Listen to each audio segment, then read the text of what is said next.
I didn't think I needed anything.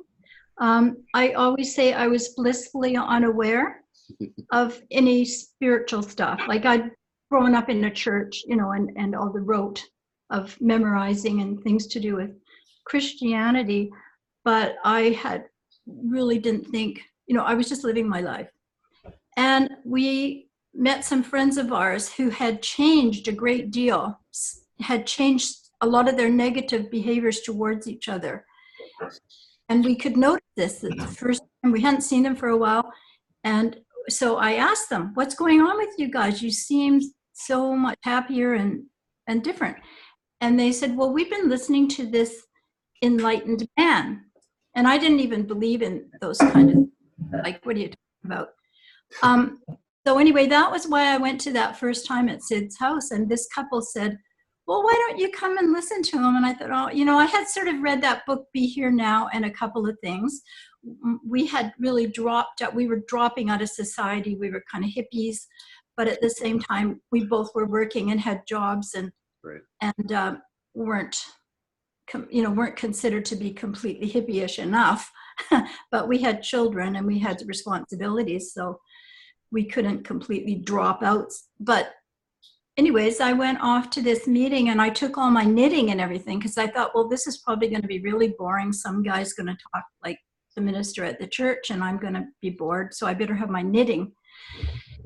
And so we came into this lovely little cottage right by the ocean out in Fernwood here, and we're warmly welcomed and everybody was served tea. And there we all sat around the fireplace and I was introduced to Syd, and he seemed like, I thought he seemed like a very beautiful man. He just had a glow about him. So I thought, oh, okay, it's not some weirdo with a beard down to his navel and all that stuff in a white robe. He's just like an ordinary guy. And so we're just sitting there, and Syd got up, and I never usually saw him ever get up and walk over to people, but that was the very first time, and he'd been introduced to me. So he got up from in front of the fireplace and he walked right over and stood in front of me. And he said, there's nothing to fear but fear itself. And I just went, because I was freaked out, really, because I thought he can read my mind, because I can come across as so calm and happy and everything.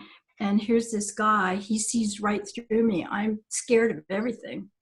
I'm scared of life, at this point.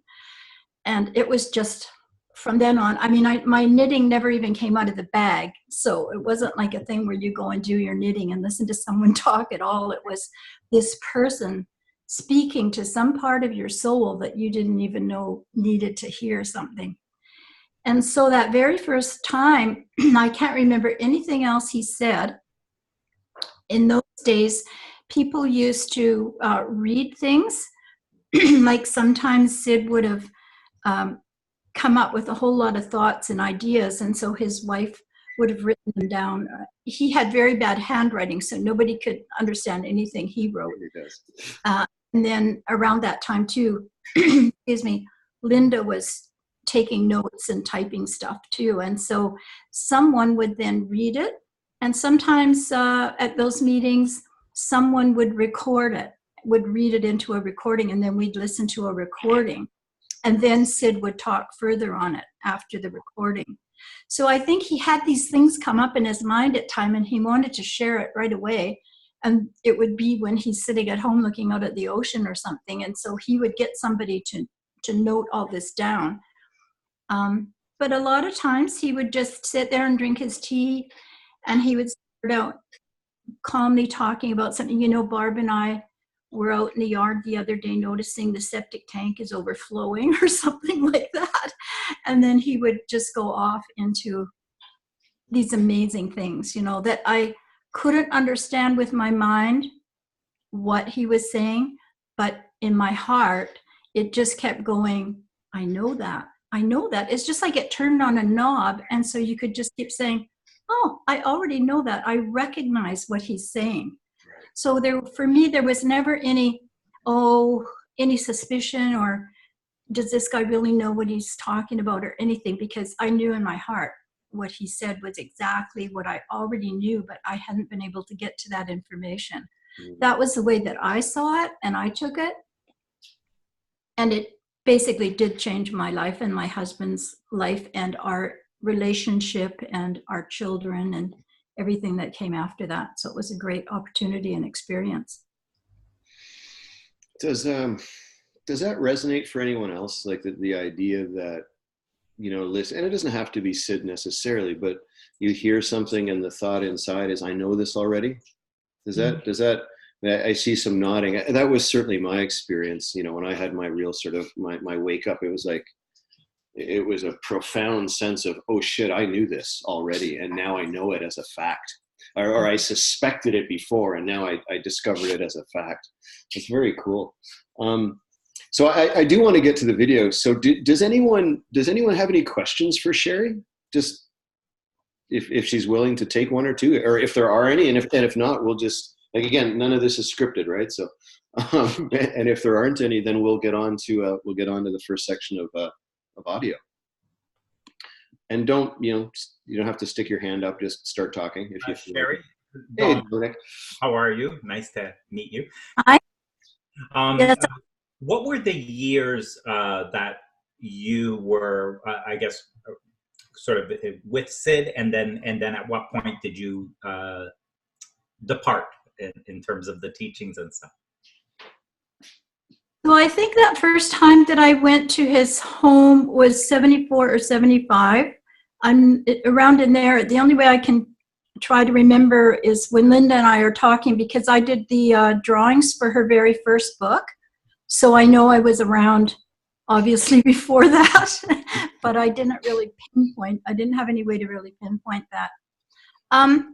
Later on, like Syd, my husband and I, at that time, we were living together. All the hippies were against marriage and all these kinds of things that were part of society that we didn't want to be a part of.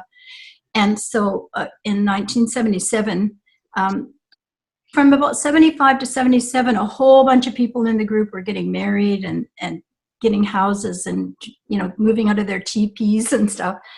And so in 77, we got married, and Syd gave the toast at our wedding. And he gave this really simple toast. And we had people from our families and from all over who knew nothing about the Syd Banks kind of movement that was happening. And he just said, Donna and Sheri will find forever happiness in their relationship because they have heard truth. And all these people just came up to me after and said, what is he talking about? What is that? But after that, the years after that, like in the 80s, around, he was saying to people, the group got bigger, bigger, bigger. People were coming, people were moving to Salt Spring from Vancouver and Victoria, and there wasn't many jobs here and things like that. And he kept saying, you can just go and live your life and just be, you don't have to keep listening to me now. Like, it was kind of like he didn't want this group. He said, don't look at me that I have the truth and that you don't have it. Because then you start, that's what Christianity is based on, that you look outside of yourself and you worship something else, and that's not going to work. You have to recognize the truth is in you. It's not outside of you. And go and live your lives and just be ordinary people. Give your children names that they can live with in the world, like not Forest and Sunflower and all of these things. Like, just think how cruel that is to your children. Like, he would just say all of these things, like he was really trying to get this group that had now gotten so big and thought Syd has the answers. He wanted us to see that it was in ourselves, and you could just go live your life. And you can hear truth anywhere. And he said, always be aware you can hear truth from the beggar on the street. You feel sorry for this person, you stop and you give them a quarter, and you think he's lesser than you, but he could have a truth in him that you've never heard before. And so always be open everywhere that you can hear it, because that's what happened to him. He heard it from a psychiatrist who Syd said had no idea what he just said to him. But for Syd, it just opened everything up. So that was what my husband and I did. I went to university. My oldest child was in grade 12 and finishing school, and I'd always wanted to go to university. And I went off to university and got a job in a different city, and my husband came there with me. So we just carried on with our life. So great. So that was somewhere in the 80s that you would have. Yeah, definitely by about 87, 88. And I still had friends that were people that had more time that could go with Syd and went to different meetings and stuff like that. And I was still friends, of course, with Syd and Barb, but we didn't feel the need to follow him around and keep listening. We had other things to do in our life. And he said too, you know, if your cup is full and you've heard all this stuff from me and you're feeling so full and wonderful, if you don't share it, nothing new can come in. You can't fill you can't fill a full cup.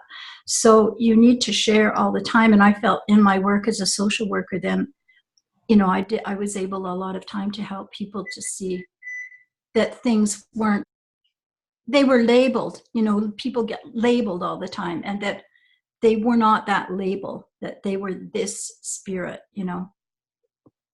Thank you very much. Yeah, cool. Very cool. Sheri, thank you again. I love hearing Thanks. these stories. Does anyone else have a question? I do. Hey, Martine, go for it.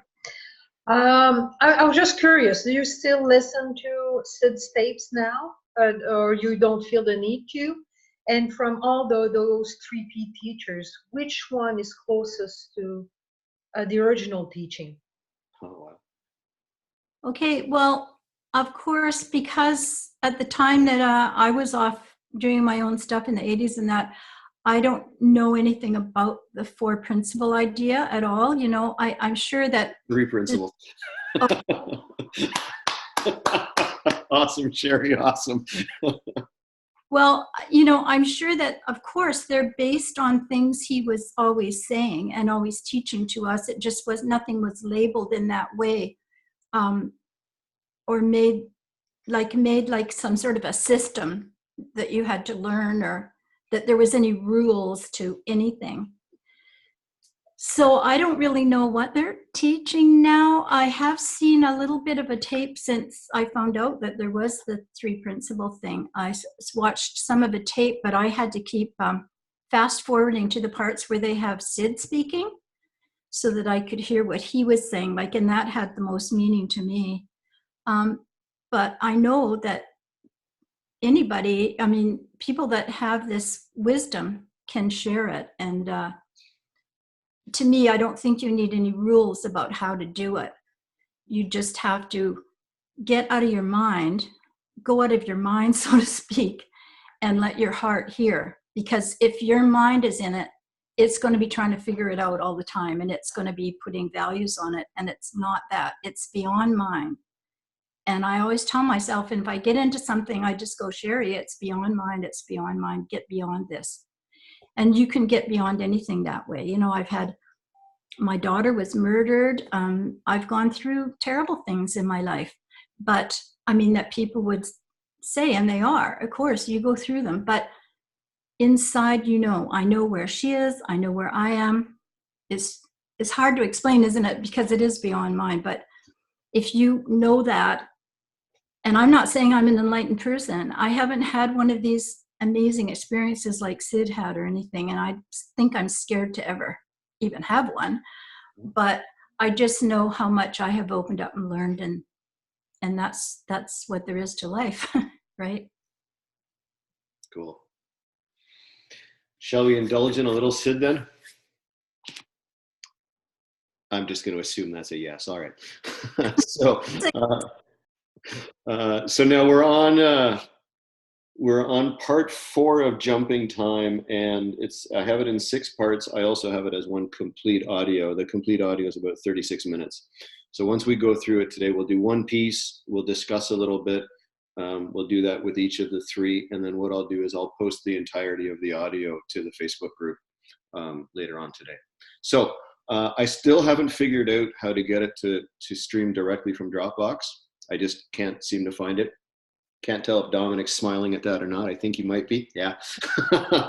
But so I'll be quiet at this end. And we haven't had any problems so far. If the audio isn't working for you, just wave your hand or something like that and we'll see what we can do. Okay, so we are off. So this is part 4. At the same time, you realize that they are going through the hell and they are sick. But the sickness is an illusion created from thought from the past. The past is an illusion. Jump the boundaries of time. Go in the now, and here's where you can help them to find the sanity they're looking for.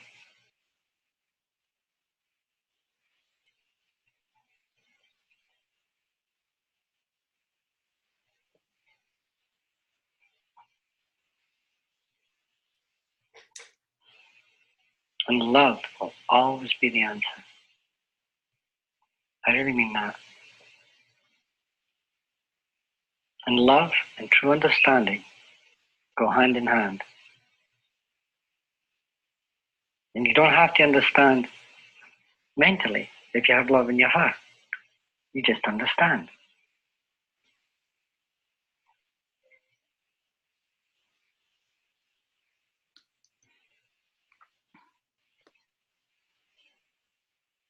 It's a matter of wisdom versus intellect. Wisdom is a God-given thing. Intellect is a man-given thing. You find wisdom, you get the intellect. Find intellect, not necessarily you're going to get wisdom. But wisdom covers both. And that's when you come from inside and look outwardly.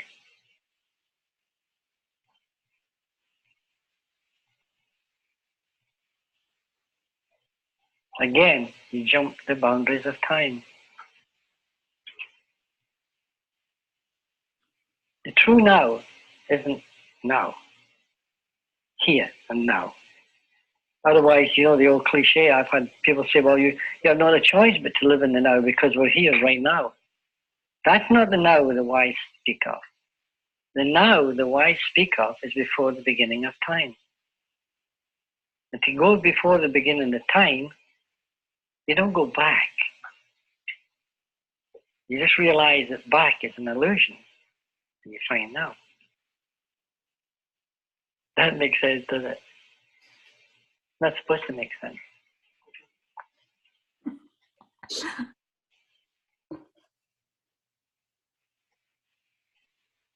Believe me, if you walk out here right now and you say, I've heard all that before.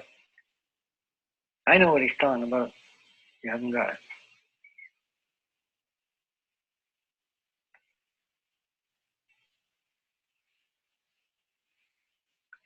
To find it, all you have to do is to realize the secret of thought.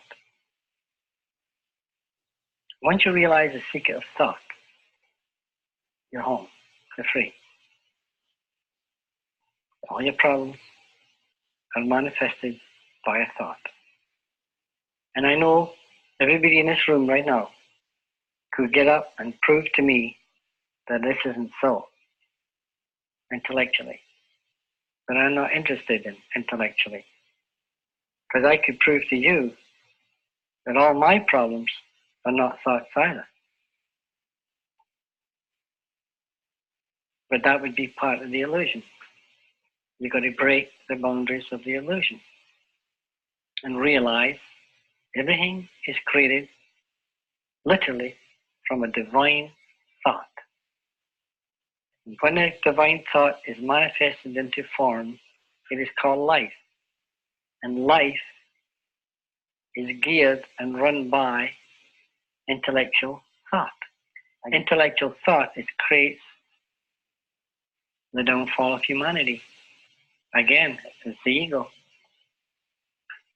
You know, one of the main secrets is just to live life and enjoy it. And that's one of the most difficult things in the world until you realize the simplicity of it.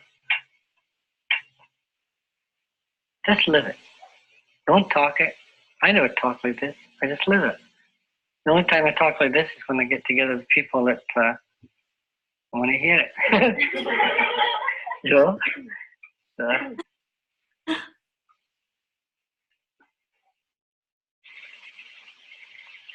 Because when you say about the secret of thought, what do you mean? Well, just like I've been talking about all day, that life is a divine thought, and we all work and manifest our life via thought. And it's all the secret of thought. If you can honestly see that, if you can see that all mental sickness derives from thought, all ideas are thoughts, all concepts are thoughts, anger derives from thought, love derives from thought. Everything is thought. The whole world is a thought concept. And if you can realize the secret of thought, then you realize the secret to mental health. You realize the simplicity of having a beautiful marriage. It's all created from thought. A bad marriage is created from thought. Right then. So I heard some chuckles in there. What did we hear? And just, I mean, we've got, what do we got? 9. Oh, wow, we've got 12 people now. For those of you that I didn't say hello to yet, hello. Let's stick with the just unmute ourselves and have a go at it if everyone's comfortable with that. So what did we hear there? Don't make me call you out. All right, Sheri. Oh, Sheri looks like she's, oh, are you there? Yeah, beyond thought. I mean, that's what I'm saying. You just get out of your mind. You have to be out of your mind, you know? And it's maybe some of those people that we say are crazy and are out of their mind, maybe they're okay. I don't know, because that's the thing that always trips you up, because you want to figure these things out like you would in science class. And it doesn't work that way. But the feelings that you have, I don't know how many people, when they were listening to him just now, just got a feeling. Like it's a feeling. My problem is I cry. It makes me want to cry. It's so emotional.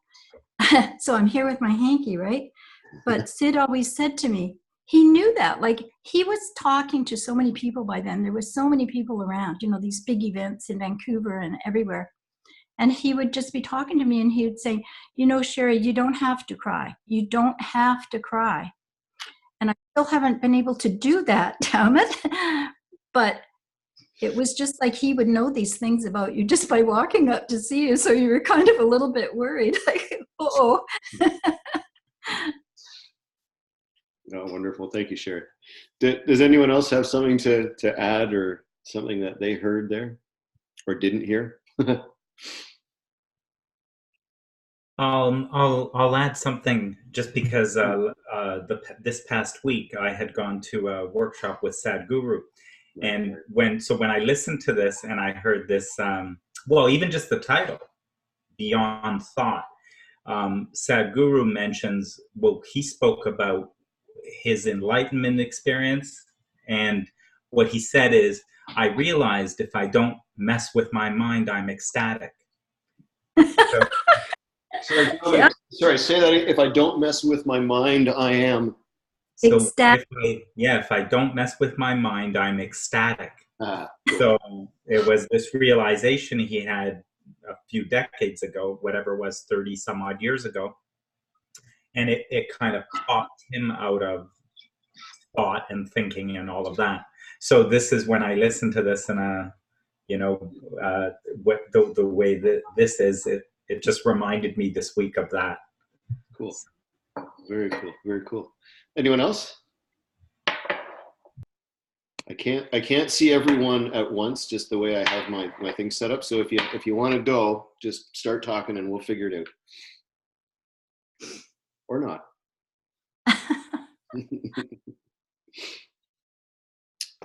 I find it interesting the way he described it now, because this week I was listening to video 4 of Sadhguru, and that's about, he talks about the now too. Yeah. So on that video, and yeah, I find it the way that Syd just described it. Yeah, interesting. Yeah, that's from the beginning of time. Oh, that's an interesting way of looking at it.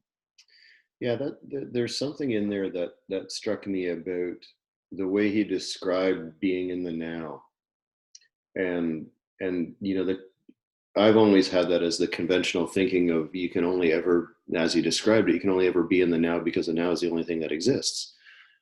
But the idea of that, and I'm not sure, and I don't want to overly intellectualize this, obviously, but I'm not sure I understand. Like, I think I understand what he's pointing to and going before, but there's something still missing. There's a connection that I haven't made in terms of how that before brings you into a now. I'm missing a piece there. So if anyone has any advice for me, that'd be cool. and if not, well, for me, the other thing that people have said, or in teachings around now, is they say the eternal now. They'll use that term as well. Right. So that, which doesn't have a time to it, and there's it, because it's never not now. I mean, that is eternal, and it's never not been now. Right? It never will not be now, and it never ever has never been now. Right? So they speak about eternal, right? So now is eternal, and so that is, you know, the you know, beyond time, or they'll talk about before time or whatever. Is that sounds sensible. And I, like Nikki just made a comment too. Oh, shit, hold on. You get to see me in my mother's glasses that she left here. Now is before thought mind versus the mindful. Sorry, now is before thought mind versus the mindful now we hear so much of. Oh, thank you, Julie. I get my glasses. So that's cool. Yeah, that's both of those are wonderful additions.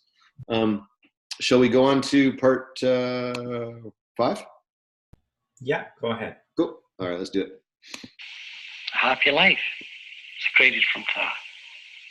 A sad life is created from thought. That's why I keep talking about thought, because I know that's how I found it, is via thought. All psychology, secret psychology, derives from thought. And it works in a marvelous way, because once you start to even gradually realize this, your life changes. A lot of your problems start to dissipate. And people will come up to you and say, well, look, you used to have the same problem as me. What did you do to get rid of it? And you say, well, it was all thought. And I'll say, oh, no, mine is real. Of course it's real. And this reality, but in a greater reality, it derives from thought. What is thought? Is a spiritual thing. It's just a spiritual power. But on its own, thought has really no power. Thought in itself is completely neutral. It is not until you put your ideas into that thought that thought gets its power. And whatever you put into that thought, whether it be negative or positive, it will manifest itself as a fact. It seems like it's a process where the form comes into form. That's right. That's all it is. And it comes into form when you put your ideas into it. And your ideas start going into that thought the moment you're born. It's a spiritual conveyor. That's all it is. That's what thought is. It's a spiritual conveyor. There's nothing in this world stronger than thought.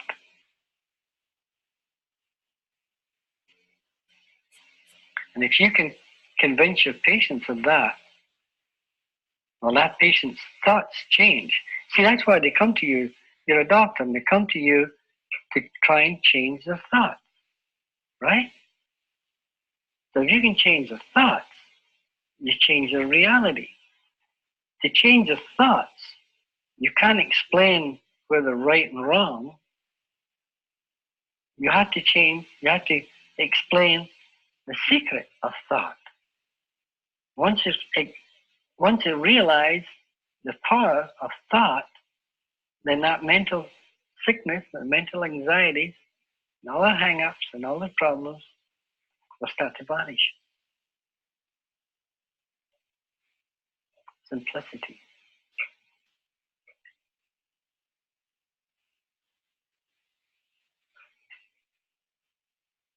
Gratefulness is an extremely powerful thing. Being grateful in life. If you're not grateful in life or to life, then you have the feeling of ungrateful. And if you're ungrateful, you'll never be happy. Never. Because no matter what you're given, or what you've got, or what you'll ever will receive, without that feeling of gratefulness, you'll have nothing. If somebody comes along and says, here's $1 million, and you get that $1 million, you're going to feel really happy for a short while. Because you're an ungrateful person, the feeling of ungratefulness will come, and $1 million won't mean a thing. It just means that you're an unhappy millionaire. Right? Remember I said at the beginning of this talk, everything comes via feeling. A feeling comes via thought. It's all connected. Can't get away from it. Again, the secret lies in thought. I think thoughts are all, I'm trying to think about the relationship between intention and thought. A lot of people don't think that their thoughts are some intention. It seems to me like there's almost always got to be some intent. All right. What do we think? 4, 5, 6. Okay. Any thoughts there? Yeah. As soon as I said that, any thoughts? Yeah. What did we hear in that? This is Wendy. I have something to say if I can. Yeah, please go ahead, Wendy. Can you hear me? Yeah. I can. Yeah. Everyone else? Okay, good. Well, you're the only one that's important right now, so no. Wow. I can. Don't say that to him, Wendy. Thanks for having my back, Dominic. Yeah, that's right. I'm in the car. My husband's driving, but one thing that really came alive in just that little bit. I came late to the game today, but I did hear that complete one. And one thing that jumped out at me was how our own selves give the thought the power, and that's kind of like, in my view, a here I go being heretical, kind of a fourth principle, and the principle of energy, the principle of power, energy, gasoline, fuel, that my aliveness is a gift of mind, and the fact that I am a conscious sentient being, and that I have the power of thought. The power seems to be yet a fourth element in the mix that is perhaps where free choice lies. Anyway, that's kind of where I went with that. I appreciate it, Wendy. Thanks for sharing that. No kids back there. What do you think? Does anyone? Oh, Nikki's got something. Teacher, can you call me? Hey, please. Yeah, go for it, Nikki. What really stood out to me is he always used the word thought, not thinking, in that he called it a spiritual power. And I think sometimes we talk, at least in some of the things I've listened to, it's gotten into we feel our thinking. And then and that's personal, right? And so he keeps going right to the impersonal power of thought. And this is my hereticism, but I think thought is beyond thinking. It's all code. Nature has DNA, RNA, cells communicate with one another. That to me is all forms of thought. It's anything that creates from the formless into form is thought. So I don't know if that makes any sense. I'm maybe totally making it up, but when I look with an openness, this is what I see. Everything comes from formless into form via thought, which is any kind of code that gives instruction to create form. I have to sit with that a little bit, but like you can see that my head is tilted. This is my thinking and agreeing look. There's something. You don't need to agree. I don't even know if it's right. Well, okay. My resonating with thought. There's something neat about the association you made between thought and code. I think there's something neat in there. That's all I've got, Wendy. Or sorry, Nikki. Anyone else? We've got one section that's 5 minutes long. Go for it, Sheri. Well, I was just going to say that when Syd would use, in the beginning, he wasn't afraid to use words like the Christ Spirit, God, Jesus, and various things, meaning not the Christian religion, but that was his way of expressing some things. And he would say, God is the energy of all things. So basically what you've just said is true, that thought is a part of that.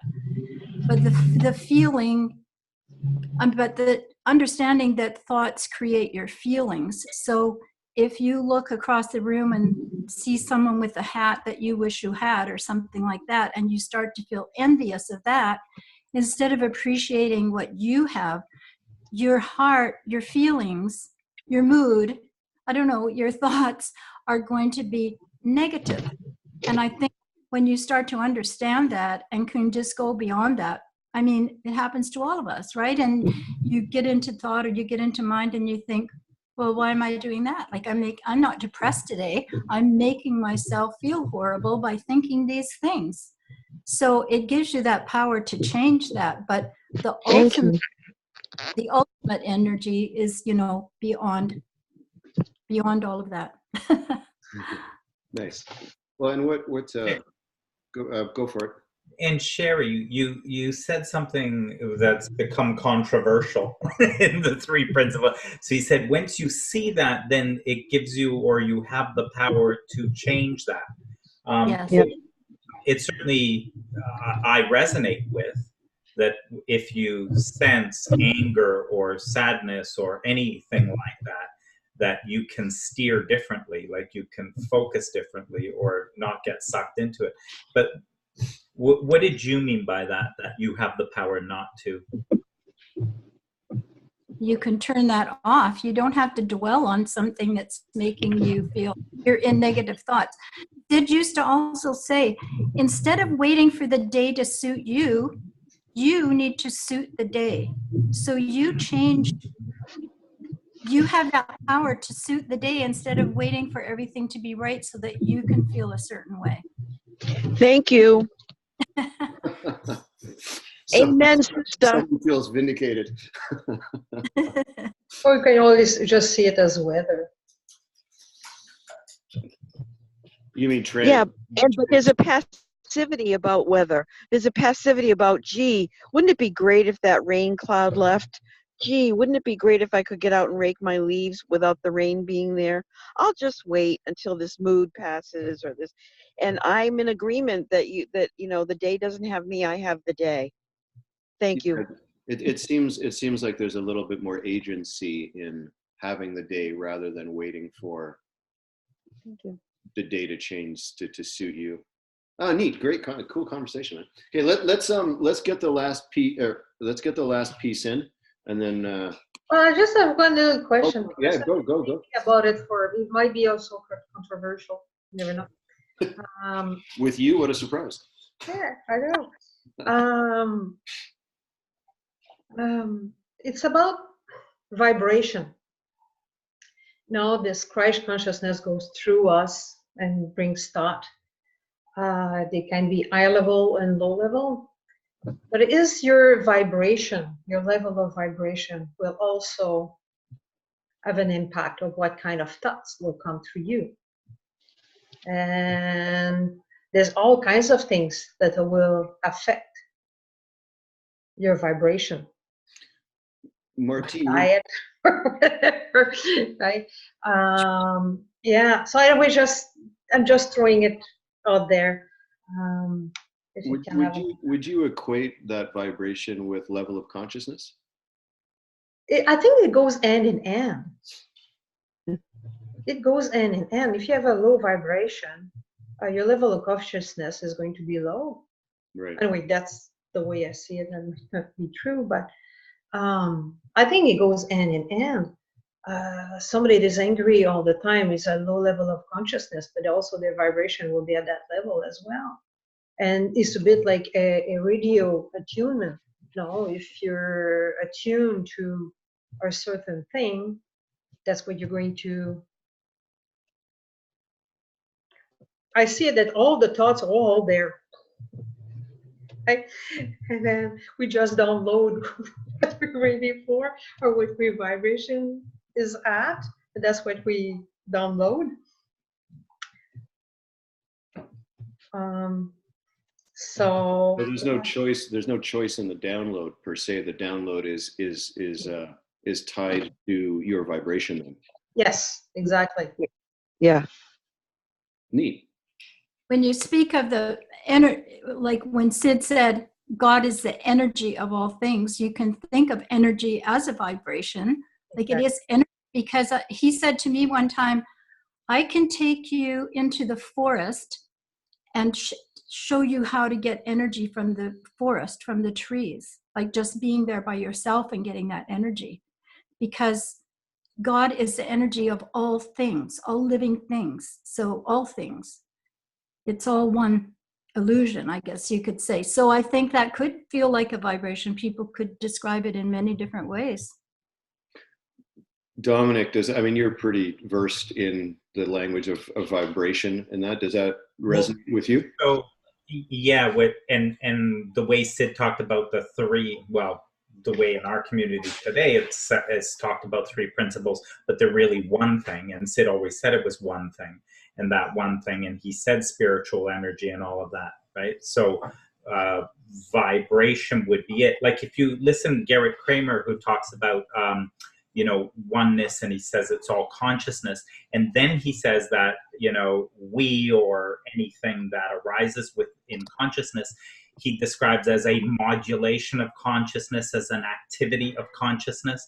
So if you think about if that was energy, and that energy was modulating in a particular frequency or something, and then it turns into something, so it's all one thing, and that. Yeah, I interesting what you're saying, Martine. Abraham speaks to, that whole thing about if a tree falls in the forest. Abraham uses this a lot, where they say, if a tree falls in the forest, would there be a sound? And Abraham says, not unless there was a perceiver. So there is vibration, and we perceive and interpret vibration into sound. So in other words, we think up sound.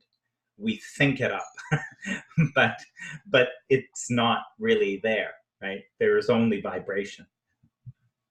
Yeah, that reminds me, I don't know if it's a nice analogy, but the light, if you go to a prism, it goes to all those different things. So it's probably something like that too. Anyway, something to think about. Indeed. On that note, let's get part 6 done, and then we can take a few more minutes and wrap up and see what we have seen. So, without further ado. Well, an intent comes from a thought. Everything is thought. No matter what you mention, you'll be connected to thought.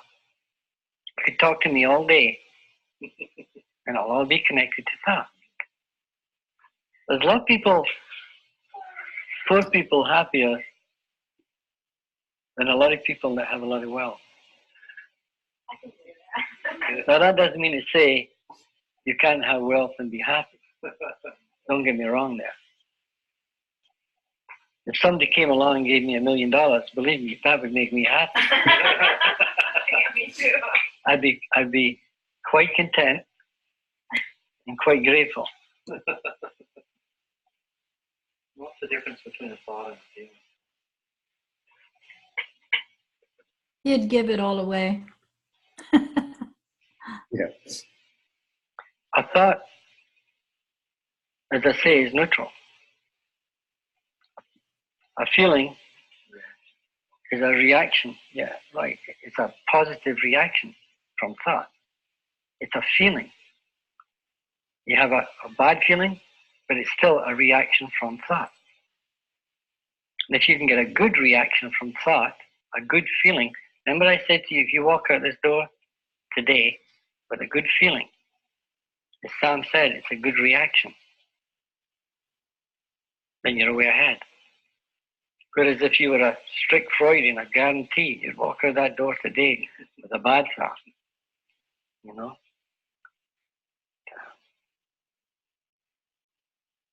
The whole world is a reaction to thought. The entire world. Whatever is in the world today, whatever conditions is in the world today, is a reaction from thought. I'm just trying to prove to you that everything is thought. And that's the most incredible thing in the world that can happen to anybody, is to realize the power of thought.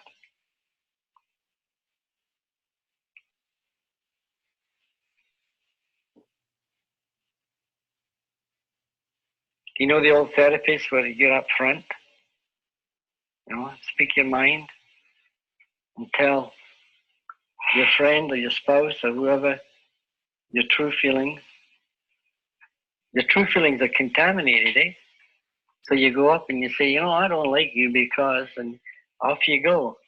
Boy, that creates a reaction to thought, I'll tell you. That creates mental sickness.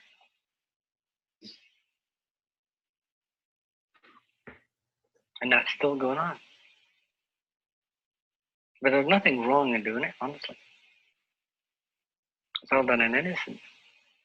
Because it sure as fate, a therapist is not going to do that if he honestly, or she honestly knew it was going to do a lot of harm. Yeah, they all mean. They all mean good good. intention. They all have good intentions, that's right. And if you can see that, Chris isn't so sure about that. you know what they say, you know what they say about good intentions, eh? Wanted to bank on their intention. Yeah, they want to bank on their intentions, yeah.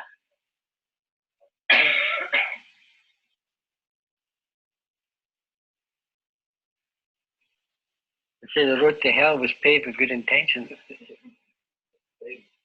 Yeah, really. That's,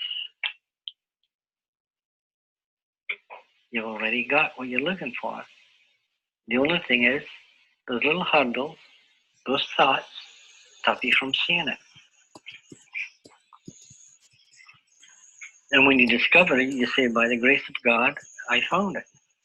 Because it's the God power within that has the power to take your ego, push it aside, and there you are. You'll see what they call the light.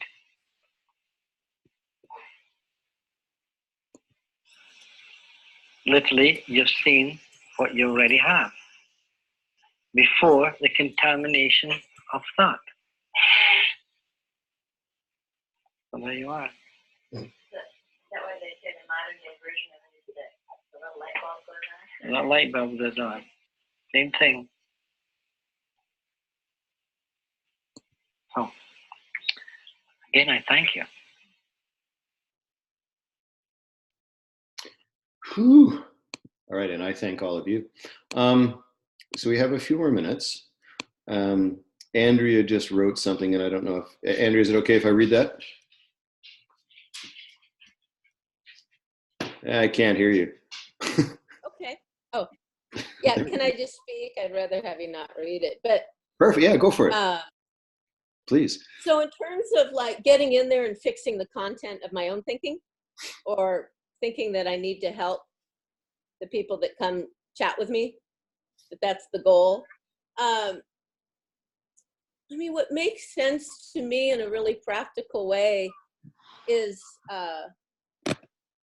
as it's been taught, it's more helpful to show them the nature of thought rather than get into the content.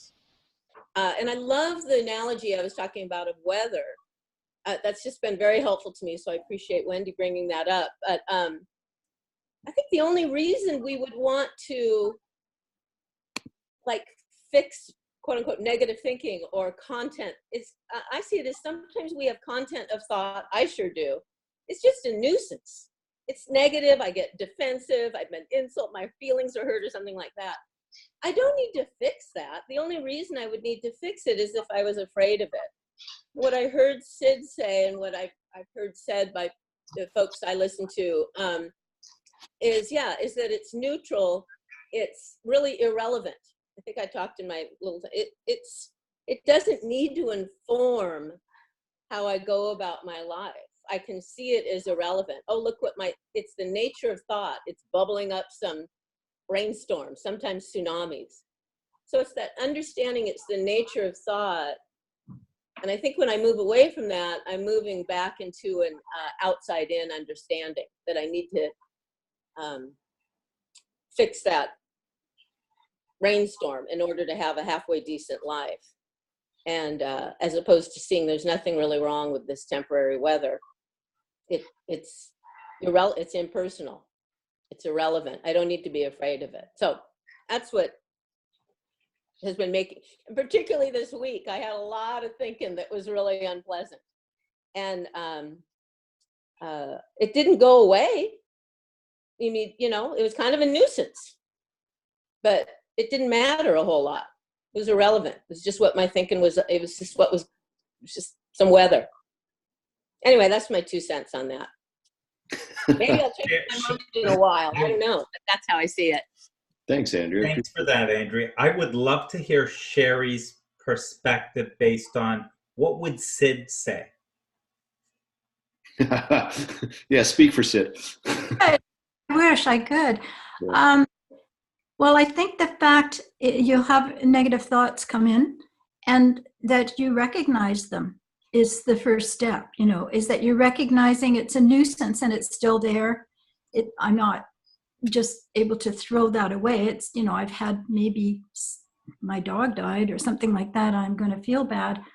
But you do recognize that I'm still grateful for all these other things, but I have to go through this bit right now of feeling bad. And I'm sure, when Syd's wife died, he went through feeling bad. I mean, you can understand even that there is no such thing as death, that Syd said, and you can understand all of that. But sometimes your thoughts are going to make you feel sad. But recognizing that I am not now mentally ill and have to be locked up somewhere and given, I don't know, in some kind of treatment. It's just that I'm having some negative thoughts right now and I can cope with that and I can recognize why they're there and what they're there for and that they're going to go away. And I'm grateful for all these other things. So it's just kind of finding that balance, I think, when we're not Syd. I'm sure he had a different way of dealing with it. Total agreement. Nice, Sheri. Anyone else? Any? We'll call them last thoughts because we're sort of at our time.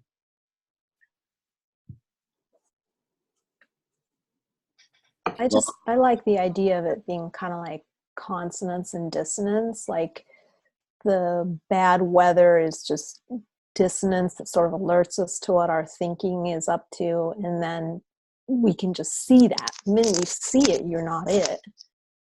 It's when we don't see that we're having the weather or the thought storm or the whatever that doesn't feel good that we think, oh, this is truth.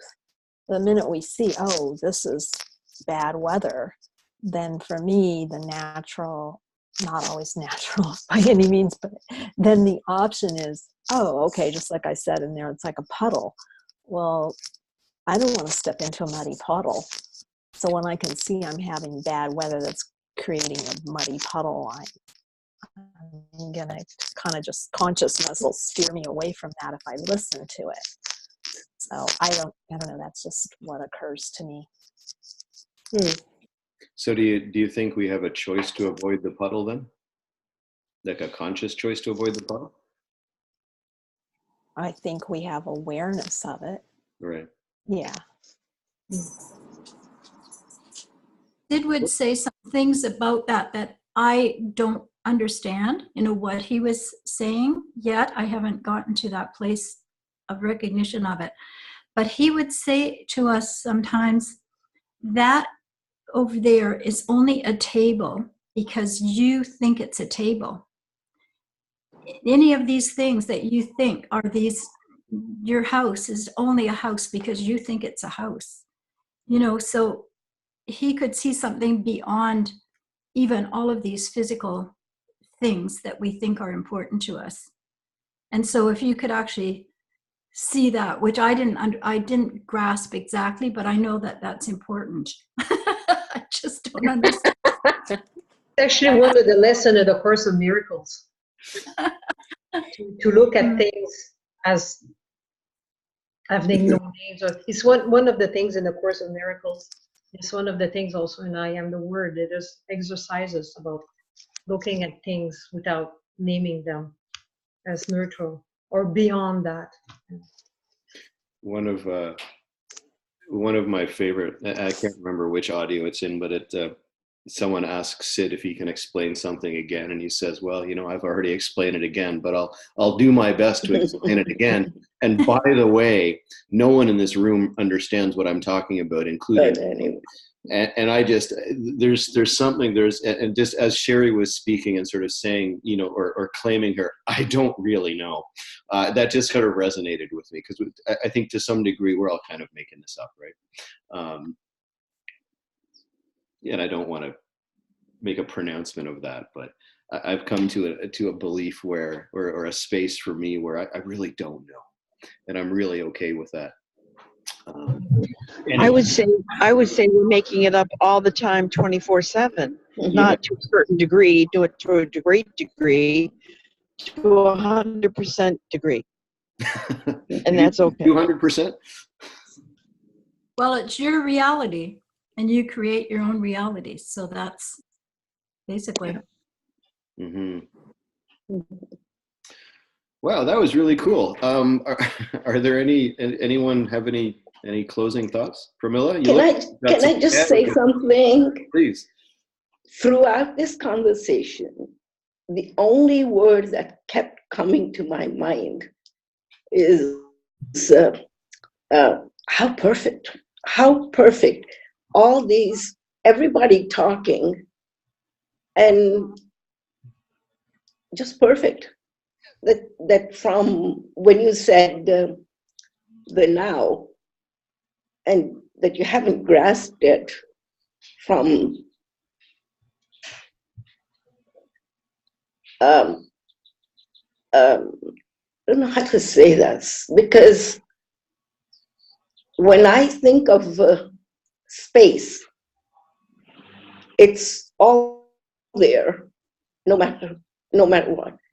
And as soon as I have a thought, I pick up my hand and I push the space. I push through the space, and now I'm there. So the thought is just the travel, the movement, and the space is always there. And every thought that everybody had is just a movement in that consistent, perfect space of everything. I think that was perfect. Well, thank you. No, I'm being absolutely sincere with that, Pramila, and I appreciate the struggle in trying to articulate that, and the honesty of that struggle to articulate it. I think that was very cool. So Julia's starting to cook, which means it's pancakes and strawberries and stuff like that. Yeah, and there's bacon done. So I gotta eat some carbohydrates. Any closing thoughts, anyone? It would be fun to change the weather, no? Like the thoughts. Coming back from Spain in January and November, no? Oh yeah, it's cold. If we all collectively put our minds to it, do you think we can change the weather? That'd be cool. Yeah, let's try that. Can we start with Guelph? It's cold here. Try Ottawa, yeah. Forget it. Wonderful thing. This is such a huge country, Canada, and I'm here on the West Coast right now, and we can go out without even a coat on right now. Yesterday was. And you guys are in my country and you're cold right now. It's just a wonderful difference in what you can do here. Yeah, we're living on the wrong side of the country. We are on the wrong coast. There's no doubt. All right. Anyway, thank you all so much. That was a lot of fun today. I really appreciate that. That's all I got. And Sheri, like I said, it wasn't scripted. Sheri sort of, just showed up saying that she was going to join us, and it was like super cool. Maybe we can rope her in once a month or something like that. That'd be kind of fun. That'd be awesome. Yeah. Thanks, Sheri, for joining. Yeah. All right. So thank you, everyone. I'm going to click end now. I'll get this posted in the next couple of hours, and I'll post the entirety of the audio to the Facebook group as well. Thank you, Sheri. Especially. Thank you, everybody. Really wonderful. What a great way to roll on through Saturday. All right. Thanks, everyone. I'm clicking. Thank you. I'm clicking goodbyes now. See you, everyone. Bye. Bye-bye. Thanks, Sheri. Love you. Bye.